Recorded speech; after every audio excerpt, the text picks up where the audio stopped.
We're joined now by world-renowned philosopher, writer Michael Sandel, someone who teaches at the Harvard University, someone whose books have been translated into more than 30 languages, and he's visiting India at the moment. Thank you so much, Mr. Sandel, for speaking to us here at Times Now for the Bennett University Presents in Conversation with Michael Sandel special broadcast. Thank you so much. Great to be with you, Madam. Thank you. So let me begin by asking you, when you talk about philosophy, let's before we get into Indian and US and the global philosophy and the various disciplines, define what philosophy means for you and how it plays a role in our consciousness and our day-to-day lives. Philosophy is thinking about what we're doing, reflecting on the assumptions that lie behind the beliefs, the actions, the convictions that we carry with us every day into ordinary life.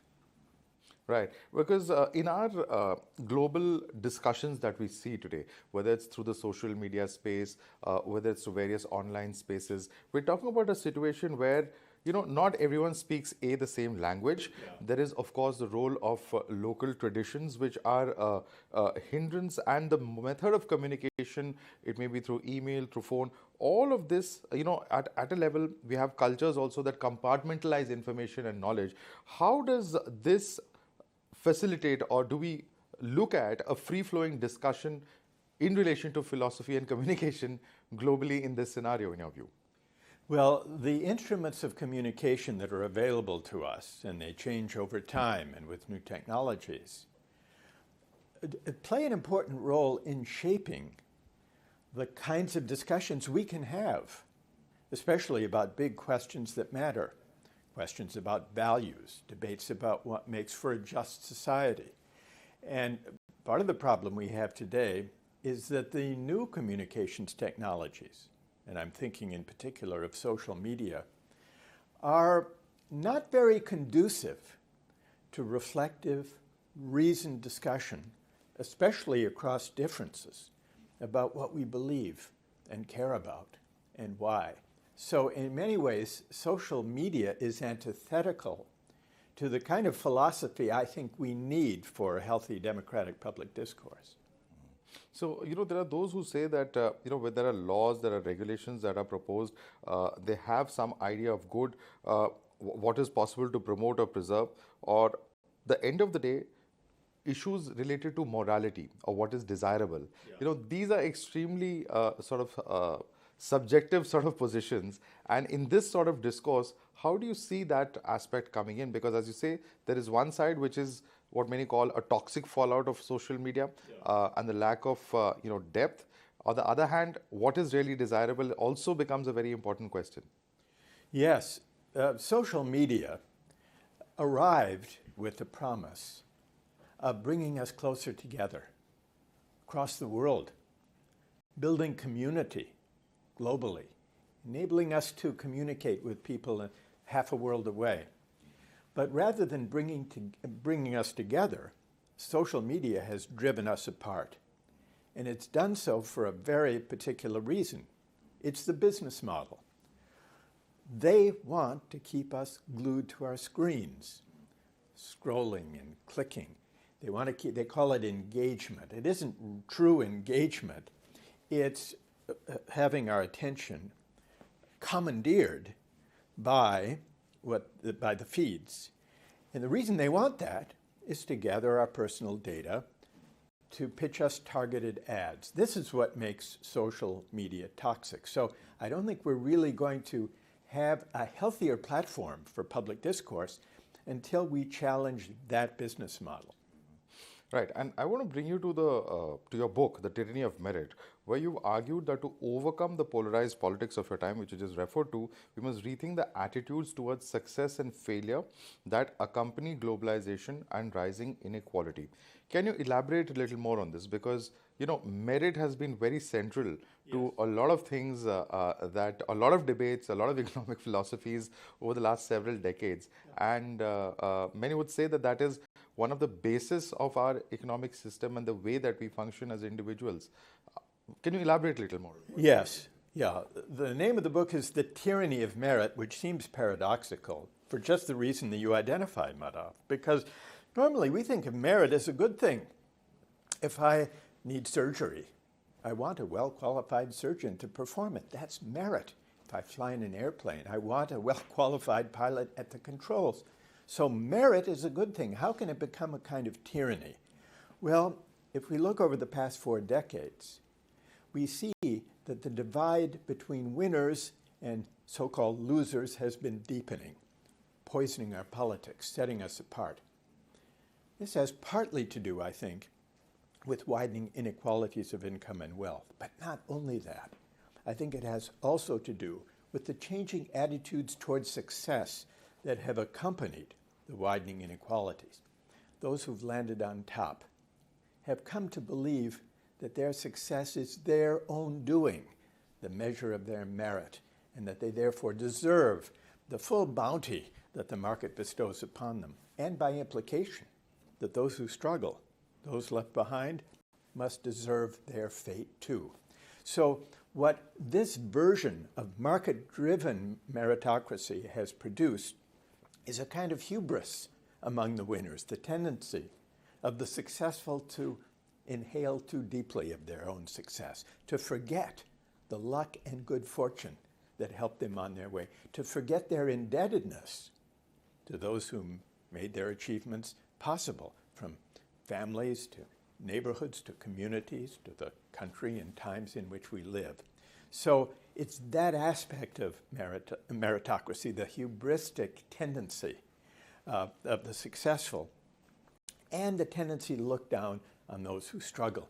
And thinking about this in the American context, the sense among many working people that elites look down on them has fueled the backlash against elites that we saw with the election of Donald Trump in 2016. This politics of grievance, I think, speaks to people's sense, especially working people's sense, that credentialed, meritocratic elites are looking down on them. And that's why I think it's important to diagnose the dark side of meritocracy, its corrosive effect on solidarity and the common good, along with the very important advantages of meritocracy. It's interesting that you mentioned the American context, because when you were just speaking, I was thinking about the same words in the Indian context, Well, because there are historically disadvantaged communities here as well, who traditionally have said that perhaps the American equivalent, though it's legally and in so many other ways very different, its connotation of affirmative action. We have perhaps reservations here, which are a big issue. So is the ideal solution then a meritocracy that also makes way for affirmative action to help the historically disadvantaged, would you say? I think that can be one response. I think it's not the only response. We have to do a lot toward creating more genuine equality of opportunity, not merely formal equality of opportunity, but a meaningful chance for everyone, whatever their background, to get the kind of education and to have the basic human needs and goods provided so that they can develop their skills and talents. But we also have to find ways to chasten or challenge the hubris of those who land on top, believing that it's all their own doing.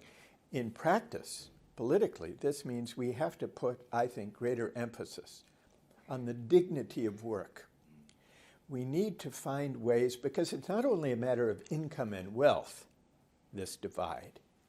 It's also a divide having to do with inequalities of respect, of honor, of social recognition and esteem. People, when there's economic inequality, those who struggle may be unhappy about their lack of access to the good things in life, understandably so. But when people feel that their contributions are not valued, are not honored, are not respected, that creates a special kind of anger and resentment, legitimately so. So I think we need to shift the terms of public discourse away from arming people for meritocratic competition and focusing more on the dignity of work, of finding a way to honor and recognize everyone who makes a valuable contribution to the economy and to the common good through the work they do, the families they raise, and the communities they serve. So it's a shift in political discourse and in the emphasis to be more inclusive and more attentive to inequalities of social recognition and esteem. There's been a criticism, though, in India, as I was referring to reservation. There are identity-based quotas or caste-based quotas that exist currently, and they have their own legal sanctity. They were brought in for a certain amount of time, but it has continued, and perhaps rightly so, because there are still huge sections of Indian society which perhaps require them. But the criticism then is that, when you have a section of them who've done well economically, they still have access to these quotas. So then doesn't that bring in a sort of a reverse inequality, is a criticism that many have had. How do you look at this? Because this is a very complex issue. Yes, and there are certain parallels, but also certain differences between the system of reservations in India and the system of affirmative action in the United States. The similarities are closer in the educational field, less so perhaps in jobs and government jobs, which is a great point of emphasis for reservations in India. We had, in my class last semester at Harvard, I taught a course called Meritocracy and Its Critics. And we debated this question, among others, and we devoted a session, a 2-hour session, to the comparison with India, the US and India, on reservations. And we had several Indian guests who joined us for this discussion.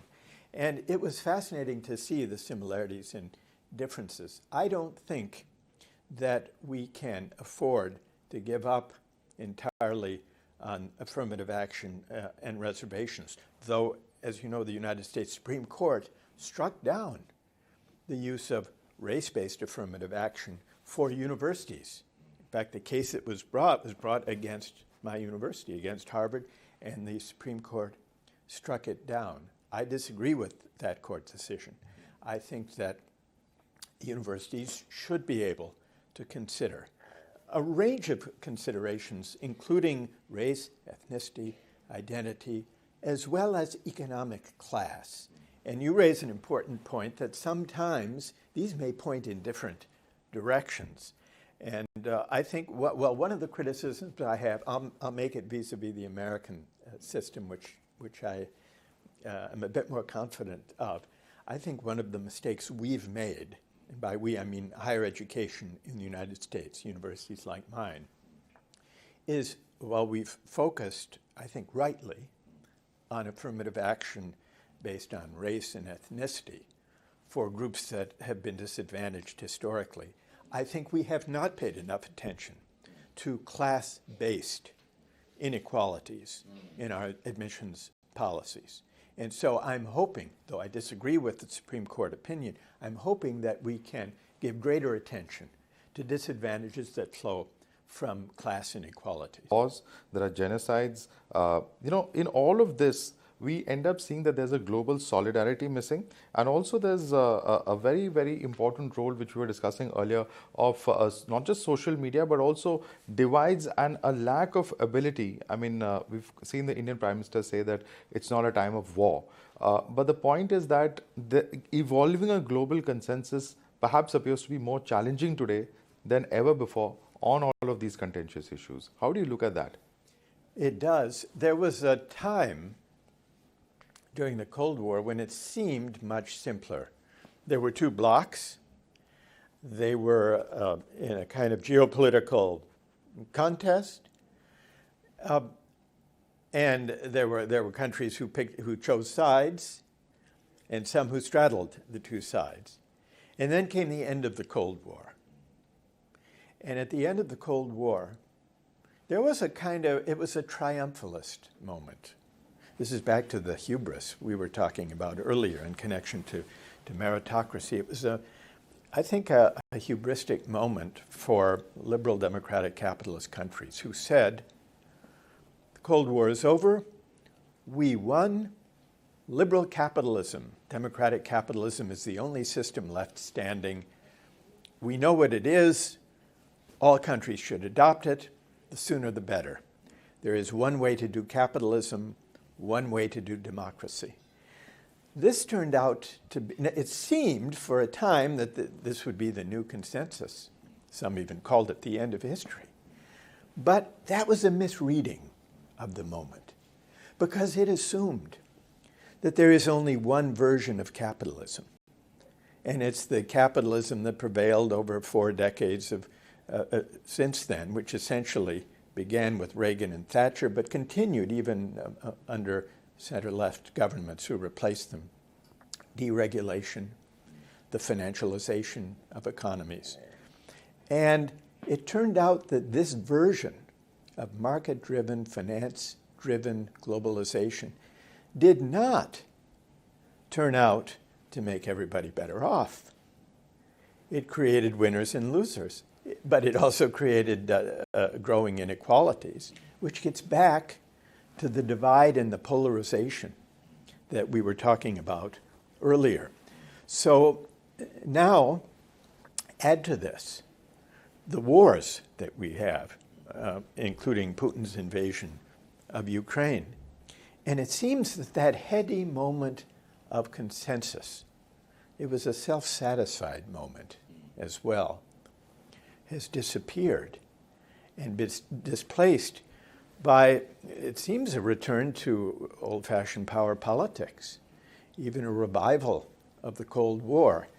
But it's compounded by the last 4 decades having created these divisions and polarizations within our societies and within democratic societies that ill-equip us to reason together to find our way to the common good, either at the global level or even within our own societies. American values being defined as Judeo-Christian values. So similarly, there are those within India who talk about Hindu Dharma being the basis of Indian civilization, and that what we're looking at in terms of our nationhood should also be on those lines. How do you look at that argument?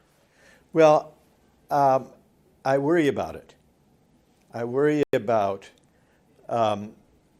too insistent and potentially too intolerant a way of giving expression to traditional civilizational or religious values. But I don't think, I'm skeptical of the solution that says, therefore we keep all moral and religious traditions out of public life.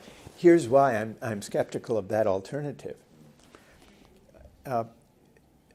And we went through a somewhat different version of this in the United States. I think if we empty public discourse too completely of moral and spiritual resonance, it will create a moral void that will be filled sooner or later by narrow, intolerant expressions of religious traditions. And they take 2 forms. And we see this in countries around the world. The backlash version that attempts to fill the void takes the form of religious fundamentalism. I'm speaking generally now. Religious fundamentalism or hyper-nationalism. We saw this in the United States when certain Christian fundamentalist groups tried to fill what they saw as a moral void in public discourse. And we saw it with Trump's America First hyper-nationalism and building the wall, which was a response to what many experienced as a kind of inattention to the sense of national identity and pride. So I think that, here's another way of putting it. The rise of, and I'm reflecting mainly here on the American experience, you will say whether or not it applies to India. I think that fundamentalists and hyper-nationalists rush in to fill a void where liberals fear to tread, where there is such a thoroughly emptied public space that it creates a backlash. And which is why I think we need to find ways to bring into public discourse, in a healthy, pluralistic way, expressions of identities and traditions and moral and religious convictions. Because otherwise, the backlash will come with a kind of insistence that can lead to intolerance and that can lead to the majority imposing on the minority. Right. Right. So it's a delicate balance. It's Yes. not an easy thing. There's But I no think easy the answers. polarities Yes. are both dangerous. I think both polarities are dangerous. Right. Right. I'm now going to ask you a few questions from the students of Bennett University. I hope they're easier than this question. I think actually some of them are tougher. Yeah, But okay. let me begin by asking you, as someone who's authored a groundbreaking book on the conceptual framework and application of justice, I'm curious to know, how do you define justice, as a moral category or a utilitarian one? Well, the utilitarian idea of justice says justice means the greatest happiness for the greatest number of people. And that sounds good on the surface. Why not maximize happiness? But most versions of utilitarianism define happiness in what I take to be a shallow way, simply people's preferences, giving people what they want. It's a consumerist idea, almost, of preference satisfaction. And that could involve satisfying the majority at the expense of individual rights.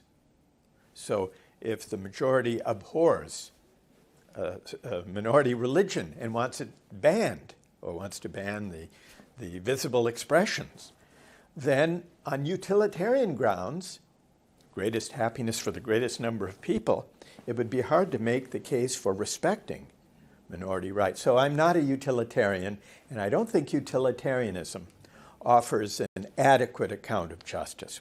So what's missing? Two things. One is respect for individual rights and for human dignity. The other goes back to an earlier part of our conversation about civic virtue, about the common good. Those are the two elements, I think, that utilitarianism misses. The next question coming in from Bennett University is, as we all know, we live in times of robust digitalization and globalization. In the wake of these processes that thrive on speed and connectivity, what's the place of philosophy that requires spaces for contemplation and hence time as well? Yes. Spaces and time to reflect, to think, to attend to big questions that matter. I think the student questioner has identified precisely what we need and what's hard to come by in a fast-paced digital age. And part of what's missing is, in the virtual world that we inhabit, is human presence. And for human presence and attention, this connects too to listening, we need to create alternative arenas for public discussion to what we see on our screens. And the big difference is we need not only virtual connection, we need actual human connection. Michael Sandel, thank you so much, sir, for speaking to us here at Bennett University as well as at Times Now. I'd like to thank you so much for taking the time to speak to us and also answer the questions of our students at Bennett University. Thanks so much for joining us on this special broadcast in association with INET. My pleasure. Thank you, Madhav. Thank you.